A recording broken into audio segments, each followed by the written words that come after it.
All right, folks, we are back again. Another podcast.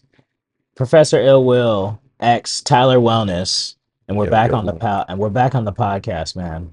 Today, we're gonna do something a little different. We've got like an Ask Me Anything kind of going through questions that people ask us about fitness, nutrition, health, and then giving our own perspective on these questions. A lot of times people will come up to us in the gym while we're busy setting up for class and things like that and ask us fitness questions, hmm or at the barbecue when they're drunk and they're just like, yo, you're a trainer. How do I get in shape? How do I do this and do that? It's fun, but it can be annoying at times also. So we're gonna answer some of these questions right now today, as both me and Tyler now work in the fitness industry. Um, so yeah, man, we're gonna start answering some of these questions, man. Love it, love it. Ready for it. Yeah, some of these questions are people who have asked me questions in the gym or asked me questions online.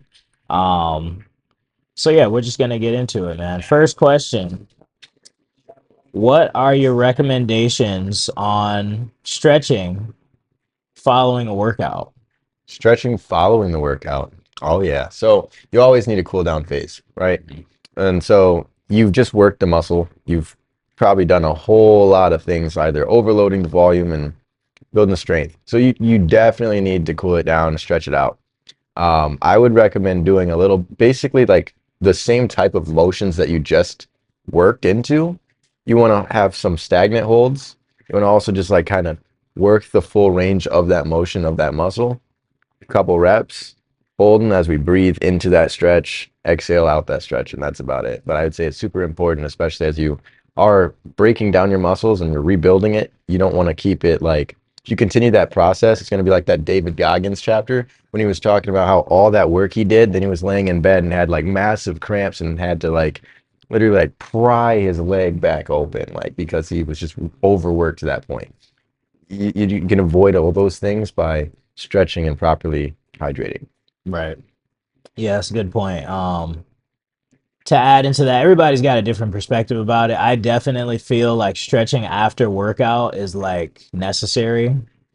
For me personally, with my clients, with myself, I always stretch after my workouts. If I don't stretch, then it's like I'm super sore and I'm really tight. And that doesn't equate to like me getting back into the gym the next day feeling refreshed and recovered. So finding that, adding in that flexibility, adding in that stretching after the workout really helps with my recovery, especially so that I'm not super sore and then I'm able to recover quickly. It was actually it was around the time me, you, Spencer, we were all working out in the park. Spencer, he's got these crazy Mm, workouts that he puts us through. yes. And, I was enjoying working out by myself because I can kind of go at a moderate pace. I'm not overtaxing myself. But when you get with Spencer, who's a psychopath, and he's got you doing like 7 sets of muscle ups or something, it's a lot to recover from. So I would go out there and I'd do the workout, and then maybe I wouldn't stretch, and then the next day I'd be paying for it. It'd be like I can't train today because I trained too hard yesterday. Um, but what I found was that we do the workout, I go home, spend an extra 30 minutes on my own doing stretching. I was able to recover, I was able to keep up, and I wasn't overly taxing my body. That ending the workout with some type of flexibility really helped me to keep up and perform at that elite level that I was being pushed through. Mm. Yeah. Especially like you were saying, when we're training at like that type of level, the body's gonna need more time as it's recovering too. Like you need more resources to replenish that muscle. So you're gonna probably need to eat more, you're gonna probably need to rest more, and probably also need to hydrate more Right. and stretch more. Yeah, it was like a game changer because I tried it the first time, no stretching, hmm was super sore, just like destroyed. Then came back the next week, did the hard workout, but then I supplemented it with like a mandatory stretching, 30 minutes of stretching, found that I was recovering a lot quicker. Another thing you can do is intraset stretching. Mm. That way you can kind of kill two birds with one stone. So it's like you do a set of, say, handstands or bench press, whatever you're working on, and then you'll go and stretch those same muscle groups. So it might be like a chest stretch. If I'm working chest, I can post my arm up on something, twist into it, get the chest stretch going. Do that on both sides. Stretch out the triceps, shoulders, um, Mm. and then that way you can kind of kill two birds with one stone, stretching in between your strength training period as your rest period. Yeah. I like on top of like that same like question. People ask often like how many days a week should they train? You know, especially considering we're talking about we're going to stretch into it. You might feel sore the next day and all these things, right? What would you say for that? Like how many days a week should somebody train? It's gonna be different for everybody, but what I would suggest is at least one. Yeah. No matter what level you're at least one. A lot of people don't have time to get into the gym. Maybe they can just work out on the weekends. That's a good place to start, getting at least 1 day of training per week. That way you can, you're getting some type of training, something that's going to keep the body healthy, keep the body young. Hmm. Um, but it can go as far as up to 7 days a week, depending on your goal, Yeah. depending on your recovery. It's going to be different for everybody. In my youth, when I was young and spry, I could train 6 7 days a week, no problem, recover from it and keep getting after it. But even then, you know that damage kind of adds up. It adds up over time. I find myself taking like a week off of maybe 3 months of training 7 days a week, 6 7 days a week. I need a week off where I can just fully recover.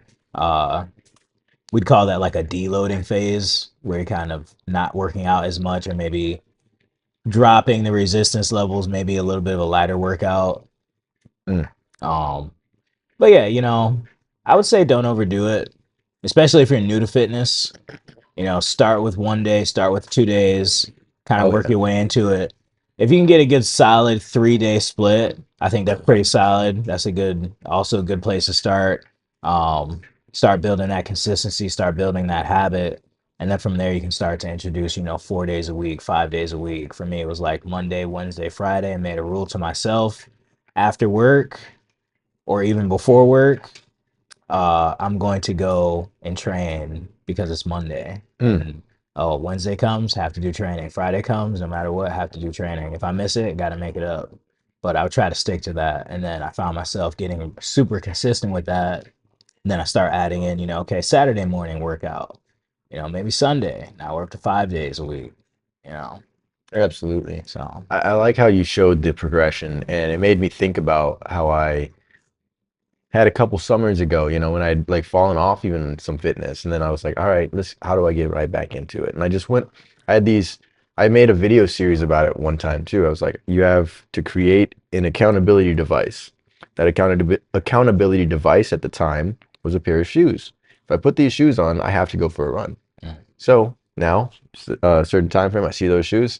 All right, got to put them on. Now, got to go for that run. So I started just doing some couple runs a week.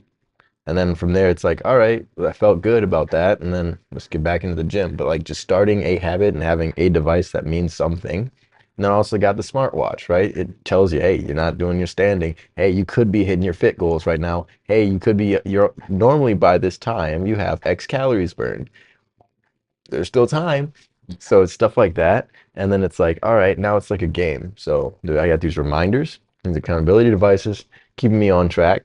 And then I start to just accidentally fall into the certain patterns that work for you. right.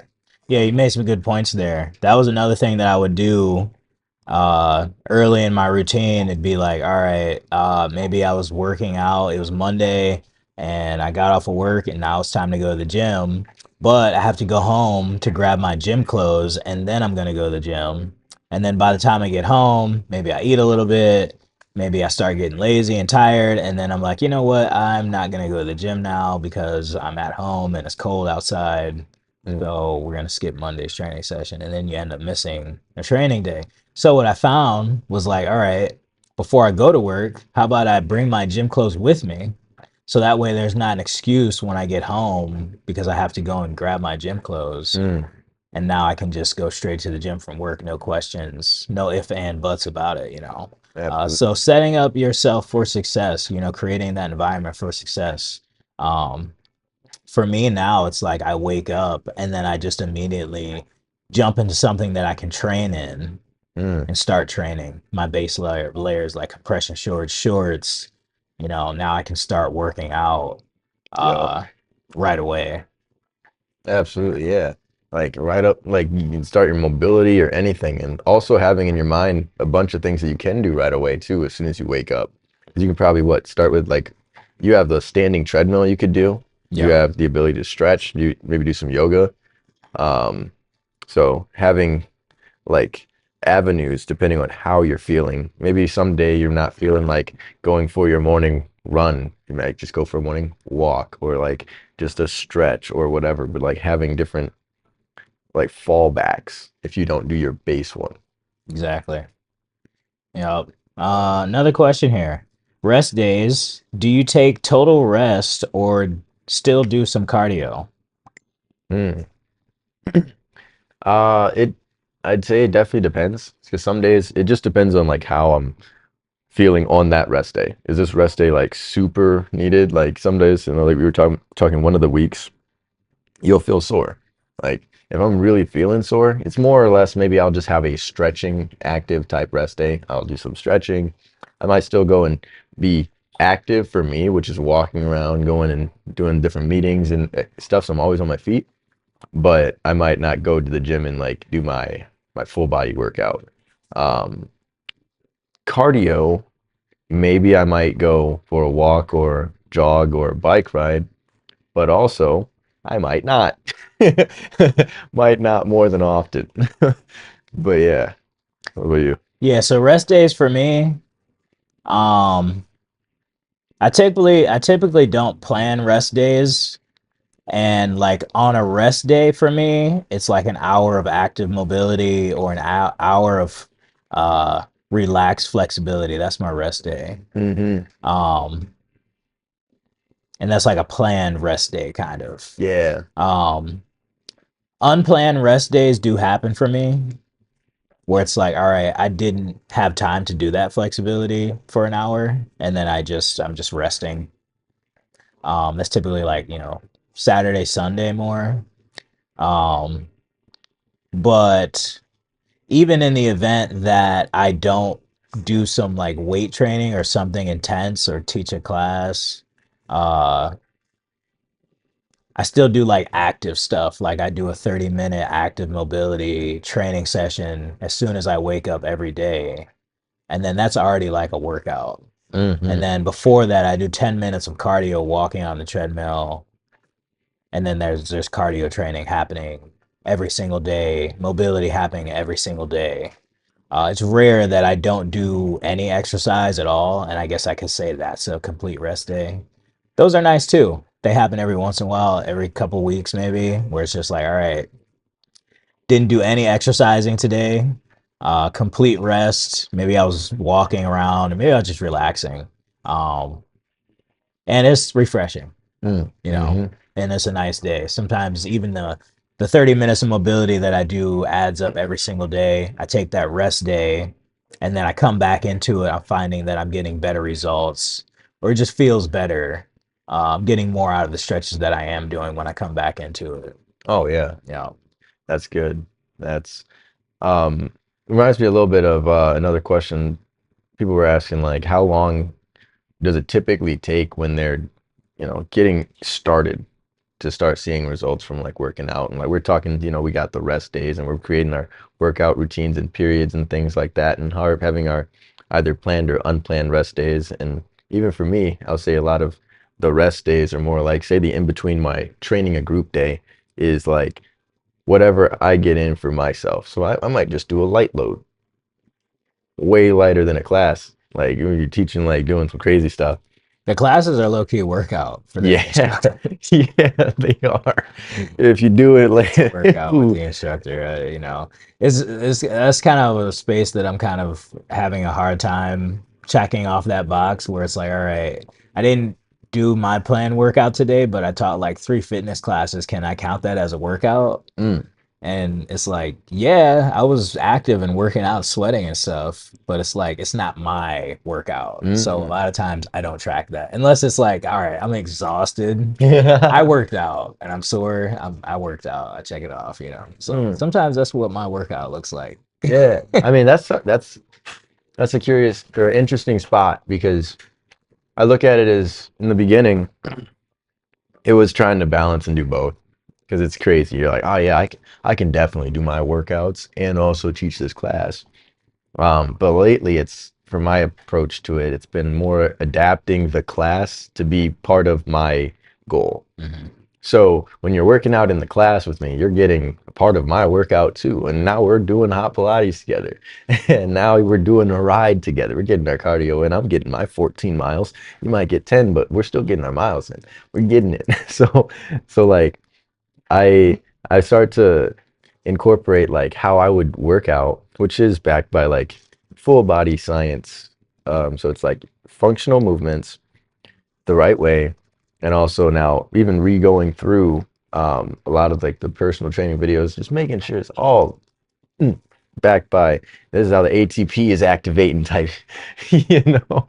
So we got flows where it's like one move will move us to be set up for the next move and everything too. So then that way, over time, that's helping me with like say I can go pistol squat to dragon because now our flows are right. Like our body is functional. It's able to move the right way. So we get proper movement of our muscles, which reminds me of like level one in our personal training stuff, where it's like you want to build the foundation of that muscle first. So the stability and basic function.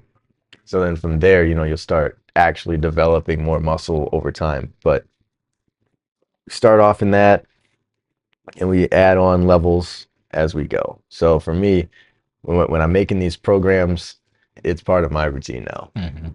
So they're getting that. But how long would you say though, for somebody who's like just getting started, especially if they start taking your classes, should they start to see like results from their working out? Uh, you know, from the workout, you're gonna feel results initially. You know, Yeah. as soon as you complete that workout, you're gonna get that hit of dopamine. You know, the epinephrine, Mm. those endorphins, the adrenaline rush that you're gonna feel, the dopamine release. So you're gonna start getting positive benefits from a workout after the workout's done. Uh, that runner's high, so to speak, of after completing a task. It's a good feeling, you know. Um, but body composition wise, mental health, you're gonna start to see that kind of quicker. A lot of mental health gains, clarity of mind, a more calm, relaxed, focused state, better mood, better sleep. That's what I hear from a lot of my clients who first start training with me. They're like, yeah, my eating habits are all jacked up and I'm sleep deprived and I can't sleep at night. Um, Start getting a good solid training session in, come back the next week, they're like, you know what, I'm sleeping a lot better now. Or, Mhm. my mood's increased. I'm not as hungry. That's another thing that's going to happen if you start exercising regularly is appetite suppression naturally. I like that. Um, so those are some of the base results that you get, that clarity of mind, improved mood, better sleep quality. Uh, Say that's probably like the first 2 weeks. You might start paying more attention to your diet if you're tracking or just making healthier food choices is another positive benefit.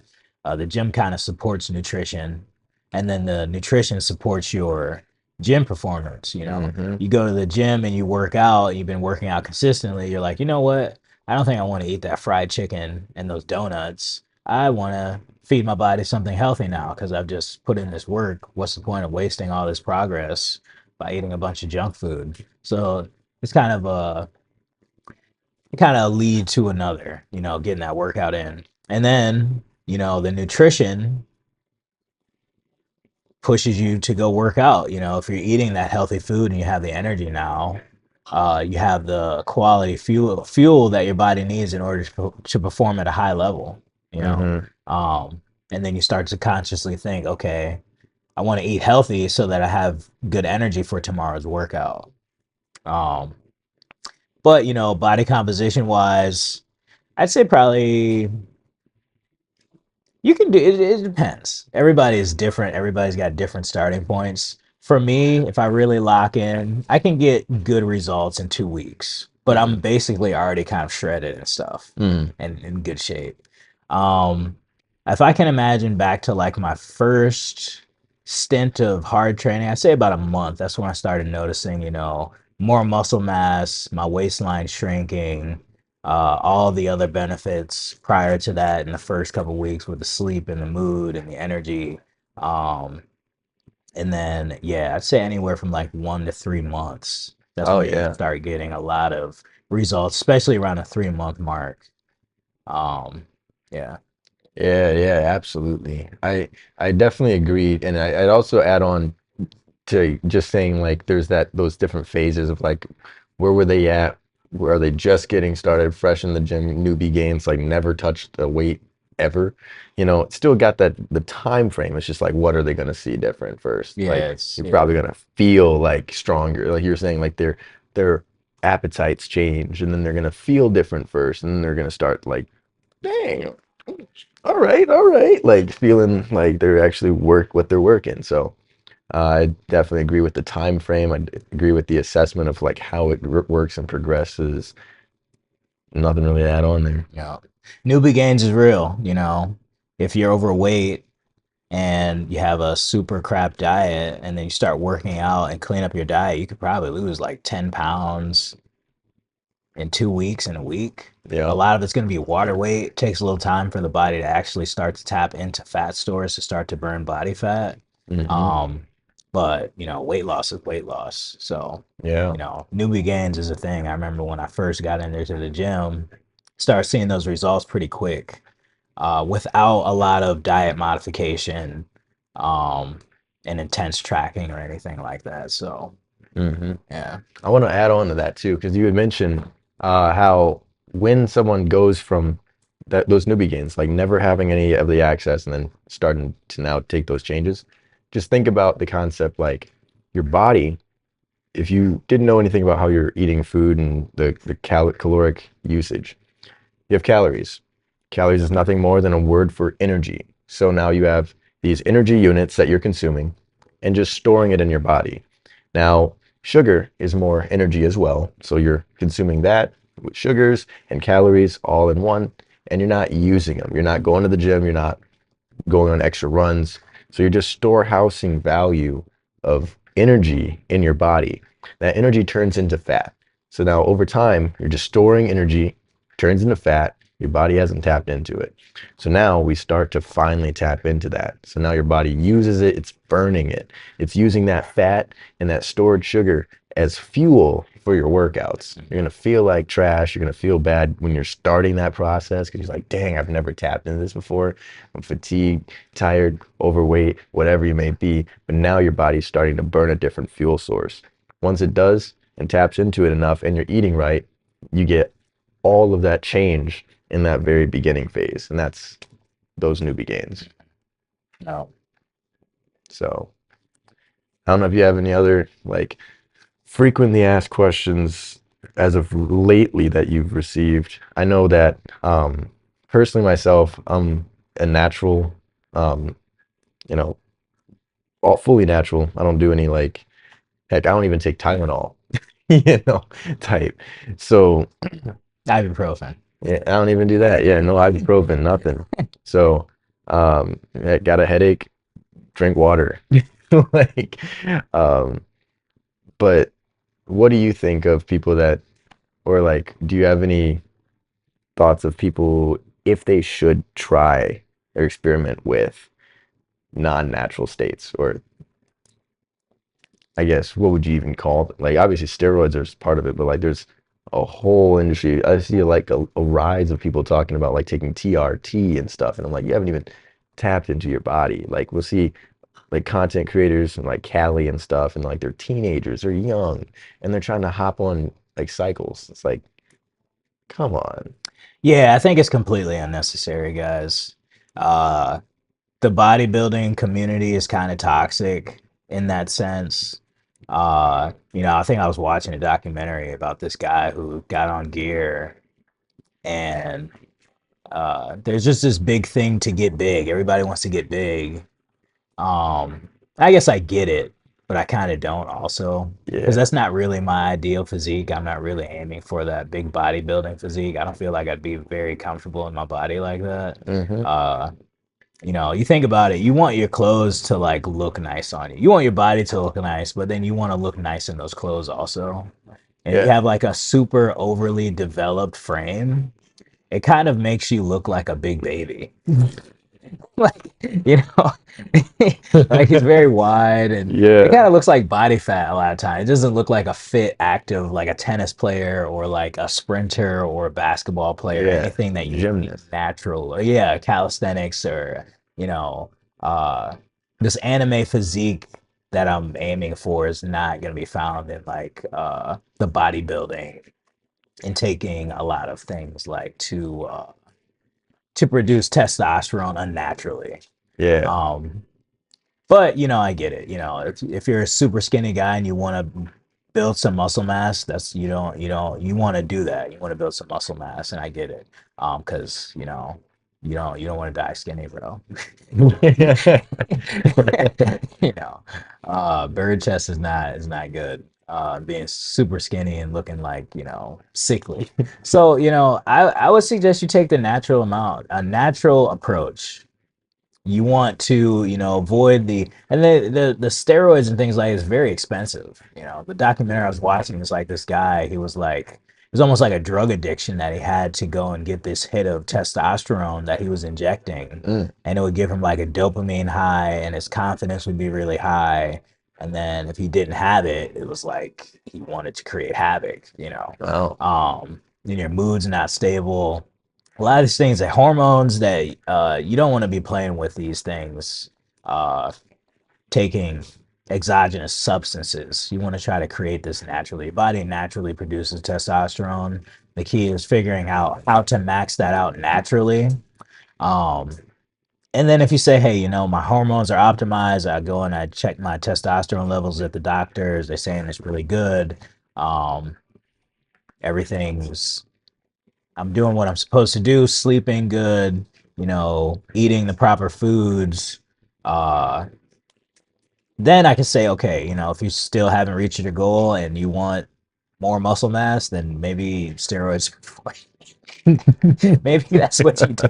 I But don't feel the after, need for that personally. I don't yeah. feel the need to be that big or anything. But hey, if that's what you want to do, you can do that, man. It's very Yeah. expensive. It's another drug addiction that you're Yeah. gonna have to pay for. Uh, and if you don't have it, you're going to start secreting a lot of estrogen. I hear things about like guys getting gynecomastia, where it's basically Mm. like they get boobs, Hmm. and I don't want boobs as a man. No. Yeah. It's not the Yeah. goal. No. Even if it's making me really strong and then I don't have it and I have boobs, I don't want to do that. So I'm not going to take steroids.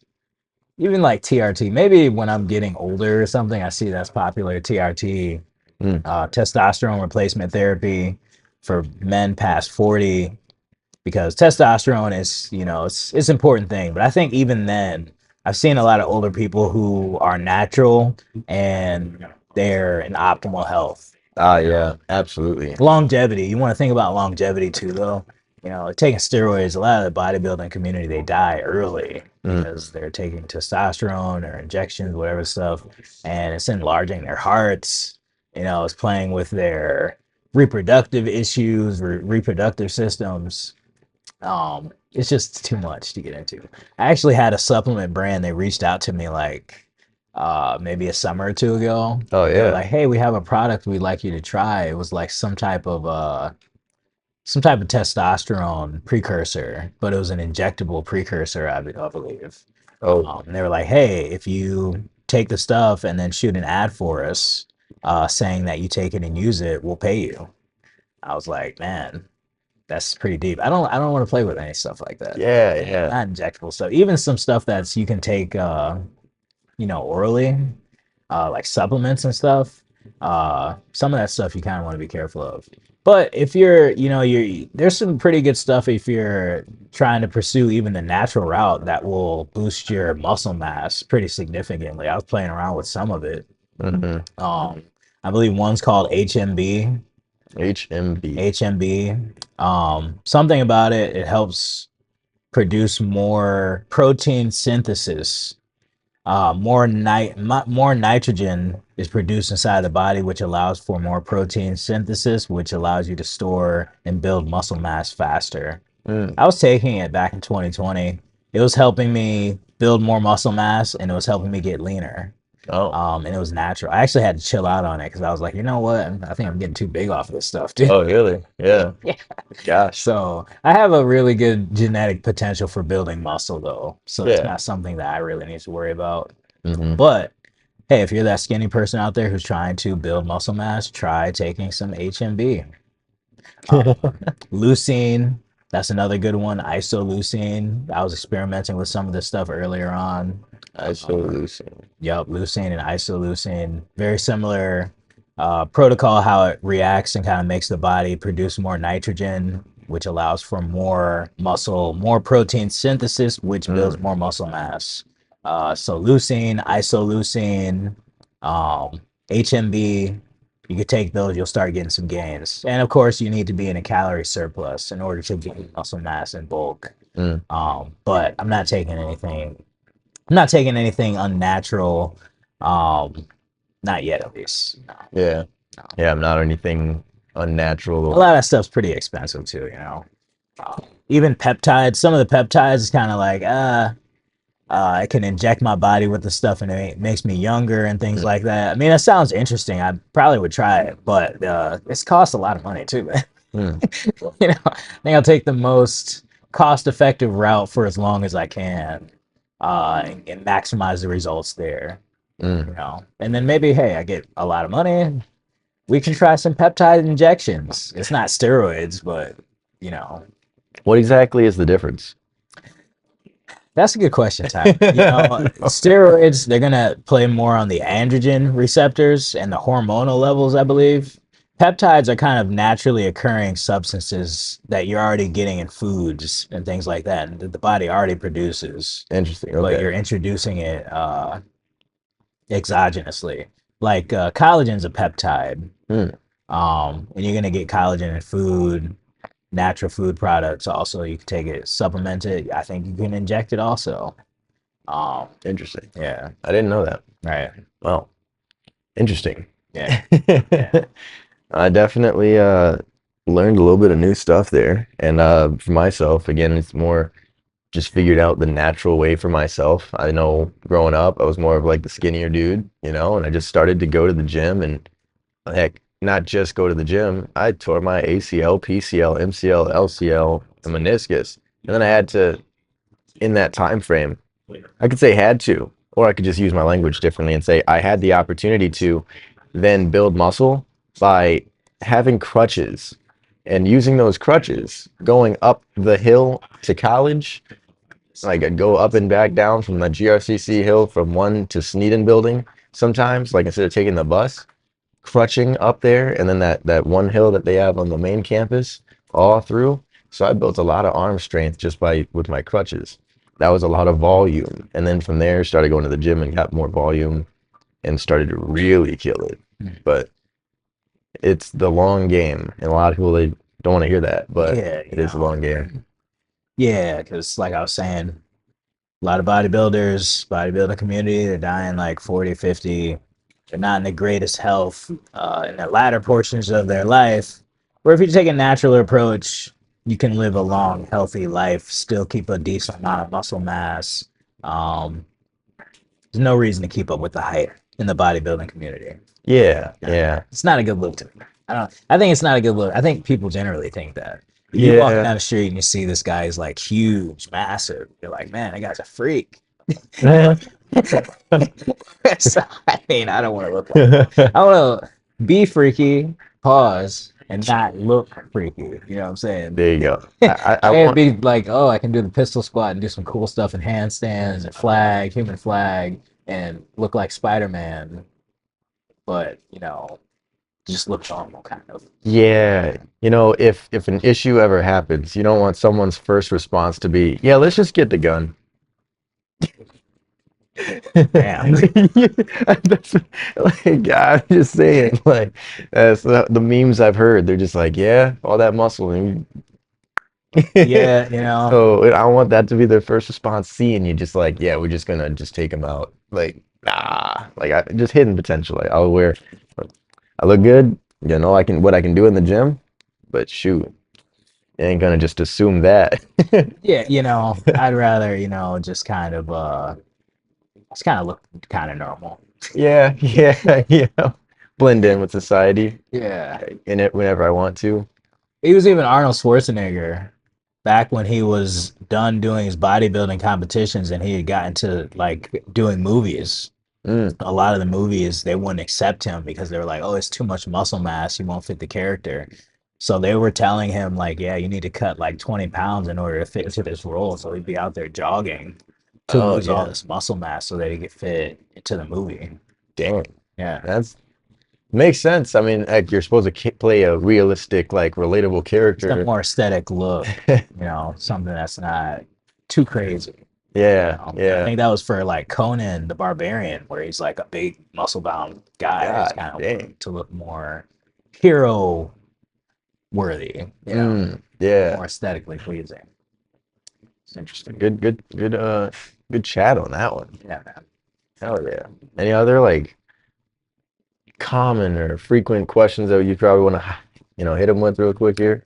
Is it okay to work out while feeling sore?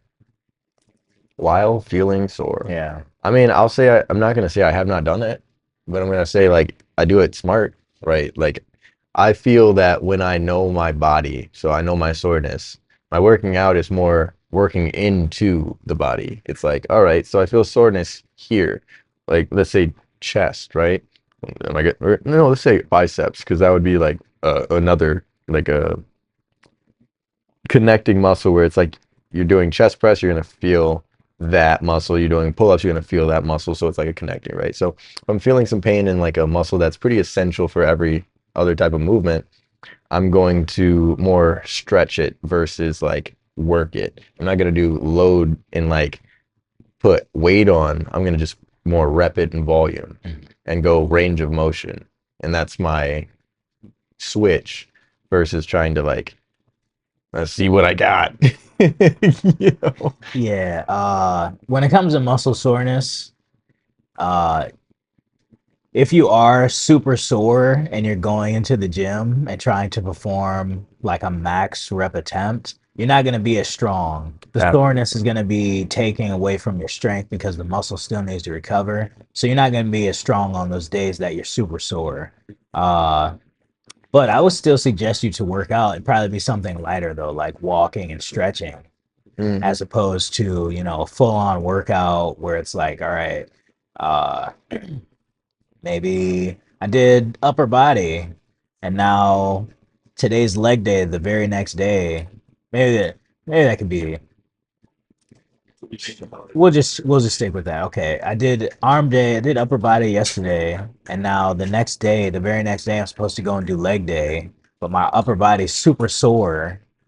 Should I still work out?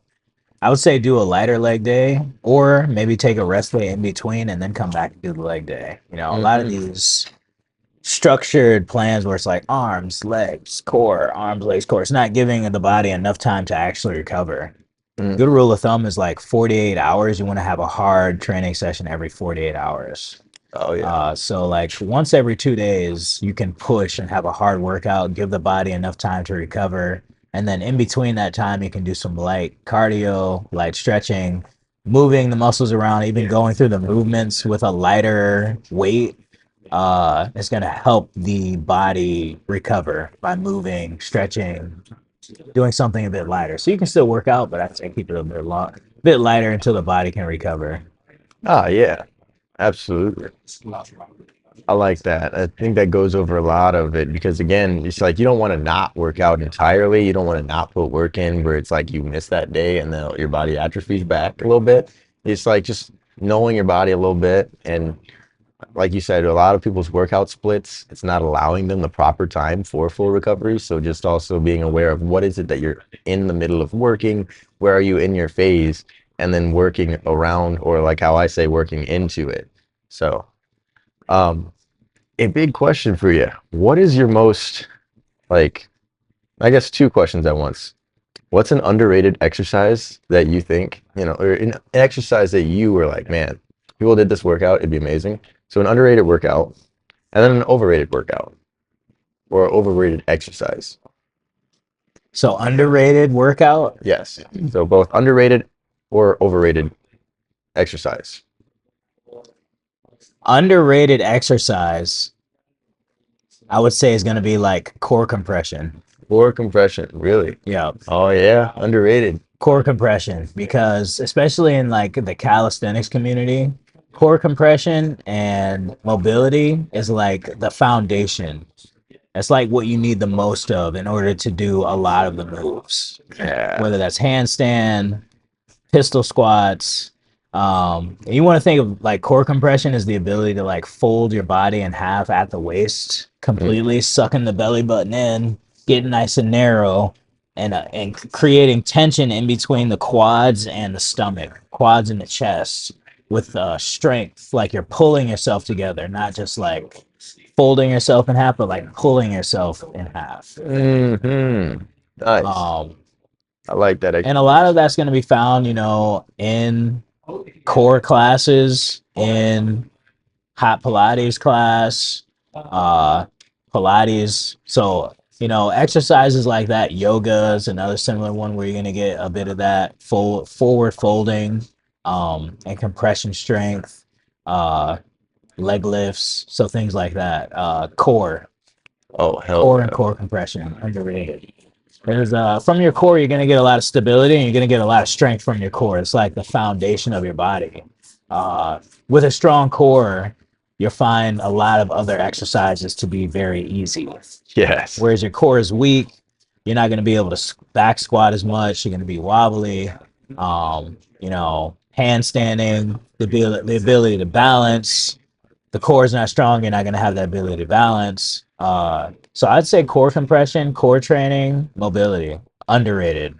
Overrated, uh, I would say running, Mm, and I would say bodybuilding splits. bodybuilding splits. Yo, So specifically like upper, lower.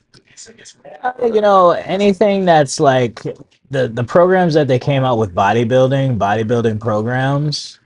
It's high volume, and you're not training the muscle groups as frequently. You Mm, know, it'd be like, all right, I'm gonna do back and biceps on Monday, then I'm gonna oh yeah. do triceps and chest on Tuesday, then I'm gonna do leg day on Wednesday, then I'm gonna do shoulders and something else. Like an accessory workout day. Yeah. Yeah, Calf and raises. yeah, calf raises or something, leg extensions. Yeah. And you're like training the muscle groups once per week, which is good, but it's not as good for normal people because they're not taking steroids. You know, So you have to have that time where it's like they're still working that 48 hours. yeah, you don't have to have that time when you're taking steroids because you recover super fast. Yeah. And then if you're taking steroids and you train chest on Monday, and then let's say you don't train chest for another week, that stimulus that you did on Monday is going to be enough to get you significant muscle growth if you're taking steroids. Where if you're a normal person, if you train chest once a week, that might not be enough. It's probably not going to be enough for Hmm. you to get significant growth. Yeah. Um, so yeah, bodybuilding splits. I like the push pull legs approach, push pull legs every other day, or even full body workouts more. Yeah. Yeah. So if I do a full body workout 3 times per week, now I've trained chest 3 times per week. Now I've trained back 3 times per week, and I've trained legs 3 times per week, as opposed to the bodybuilder split where it's like back and biceps. Maybe I don't get to back and biceps until the next week. Mm. It's a whole 6 days where the muscle has time to atrophy. It's not being trained. Mm-hmm. And then running, uh, it's overrated. Yeah, I think especially long distance running Mm. creates a lot of breakdown on the muscles. While it is good for cardio, good for heart health, good for lung health, good for longevity, uh, it's tough on the joints, especially if you're someone who wants to lose weight. I would not suggest you running long distances with a lot of weight on your joints. It's going to create injuries. And it's tough to recover from that. And then another thing with running, if you're running a lot, you're burning a lot of calories while you're doing it, but you're not really sending a message to the body that to build muscle, Ah, which is what you want. Where it's like, all right, I can run in the moment and burn 1,000 calories, but then the body kind of reacts to that. And it's like, oh, I need to eat 1,500 calories now. mm. You know, so it can kind of trigger that hunger response more, and that's not good if you're trying to lose weight. Um, so I'd say more like sprinting. That'd be a good one. That's going to train strength. It's going to train explosiveness. It's not putting as much wear and tear on the joints, so that constant repetition of landing, jumping, um, and it doesn't take as long. It's more effective. So I like that. Yeah, the sprinting.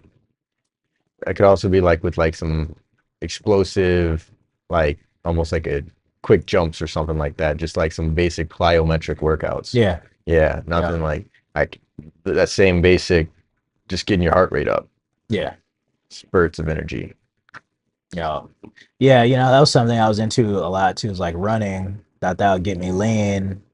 Uh, which it does, but it kind of made me more like skinny fat. Kind of sent the Uh, message to my body to break down muscle mass because it's more energy consuming, mm, whereas fat mass doesn't consume a lot of energy. So in order to perform well in these runs, my body was lightening the load by ditching the muscle mass muscle. Yeah. and holding on to body fat, which I was trying to burn. Yeah, that's crazy. When you think about it, I'm like thinking about back when I was doing a lot of like more cardio instead of like I was still doing my workouts and stuff, but yeah, just that concept. I wasn't putting on as much muscle mass because I'm going on all these runs and stuff, and like it's healthy for you, but I could have probably got more muscle if I just cooled on those runs. Yeah. Yeah, Um, overrated for sure. I see on hey, if you're in your running phase of life, someone ran by us right now. do it to it. Yeah, You're getting after it. I love running. I love it and hate it. yeah. It's a good workout. I like it. It gets the endorphins pumping. Gets the brain flowing. There's nothing like a good cardio bout, but Mm. one time per week, maybe not a super long 6 mile, 10 mile run or anything like that. Maybe a good 5 mile, 3 mile run. Uh, I think that's enough. Yeah, Yeah. yeah. Any last words before we wrap her up for the day? And I know we had a lot of questions, and we'll probably have even more questions after we, start putting this out there, because then people will be like, we're open to answering any questions that y'all throw in the comments. So we are, looking for that. This is a dialogue back and forth.